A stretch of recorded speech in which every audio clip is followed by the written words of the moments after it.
Chapter 16, What I've Got. I like Mr. Daniels, but he's got a thing for reading, always talking about books and how great they are. Personally, I'd rather have the flu. The last thing Mr. Daniels said yesterday was that we were going to write stories today and that it would be our chance to show him what we've got. The only thing I've got is a plan. With a big piece of cloth and a safety pin, my writing arm hangs in a sling.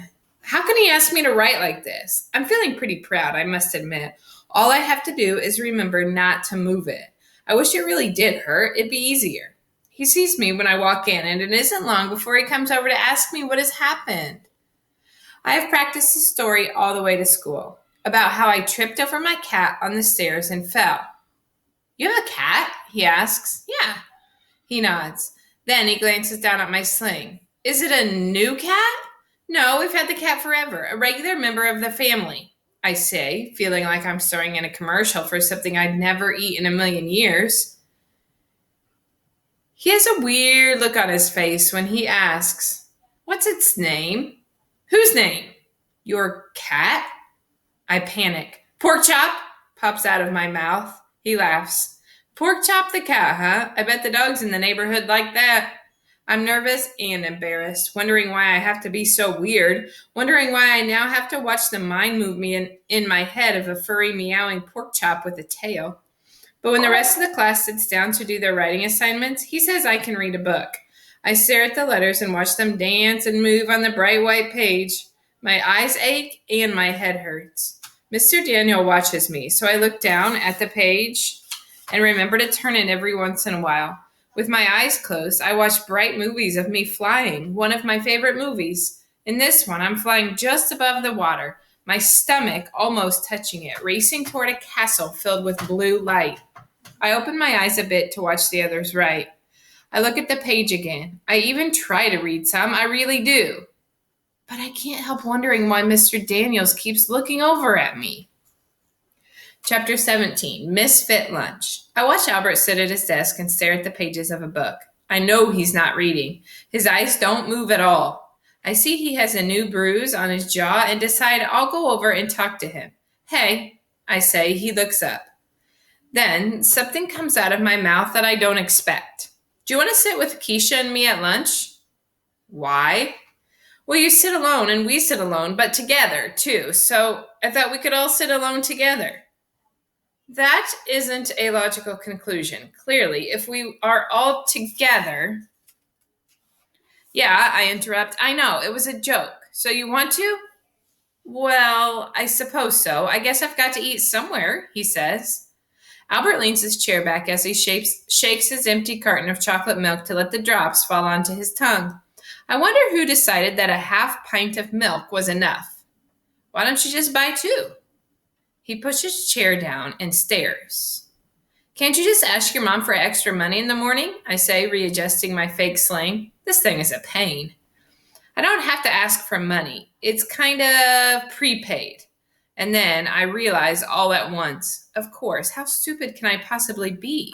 Albert doesn't have many clothes, and he gets a ticket from Mr. Daniels every morning.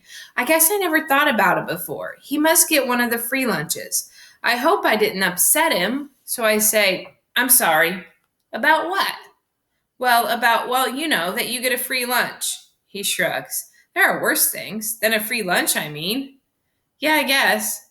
It disturbs my mom, but my dad says he wants to leave his mark on mankind with one of his inventions, and she says he should get a real job. They fight about it a lot, actually.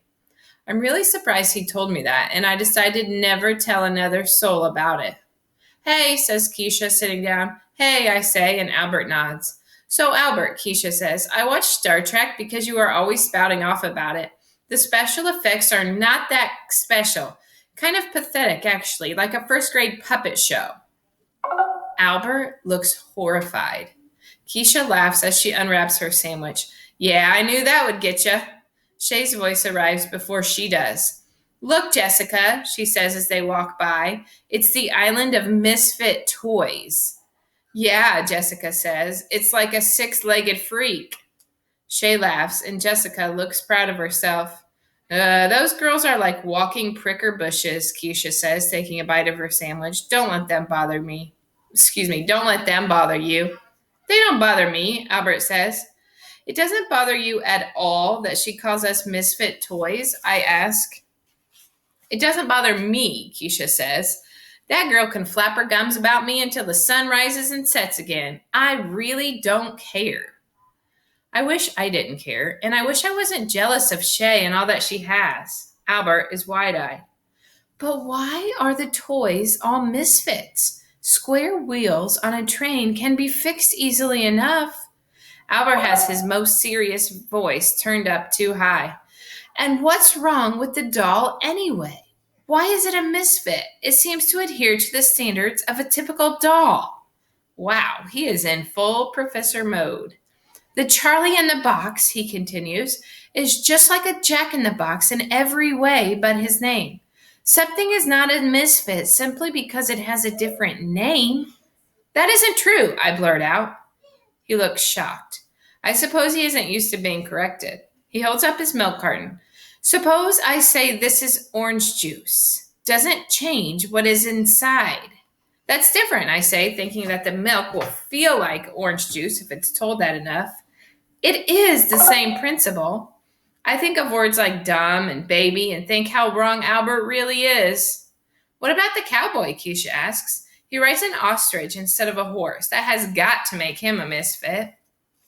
It is illogical to say he is a misfit just because he chooses to ride a different animal, provided he can carry out his cowboy duties. Albert, Keisha says, how can you possibly say cowboy duties with a straight face? I don't understand, he says. Keisha's forehead touches the table and he continues, especially when you consider that ostriches run faster than horses, require less water to drink, and can use their legs and feet as weapons. They are fierce kickers with sharp claws. I, for one, would trade a horse for that. That's just logical. And then I think that if someone hung a sign on me that said anything, having that sign there wouldn't make it so. But people have been calling me slow forever, right in front of me, as if I'm too dumb to know what they're talking about. People act like the word slow reader tell them everything that's inside. Like I'm a can of soup and they can just read the list of ingredients and know everything about me. There's lots of stuff about the soup inside that they can't put on the label, like how it smells and tastes and makes you feel warm when you eat it. There's got to be more to me than just a kid who can't read well. Chapter 18 will be called Truths and Untruths.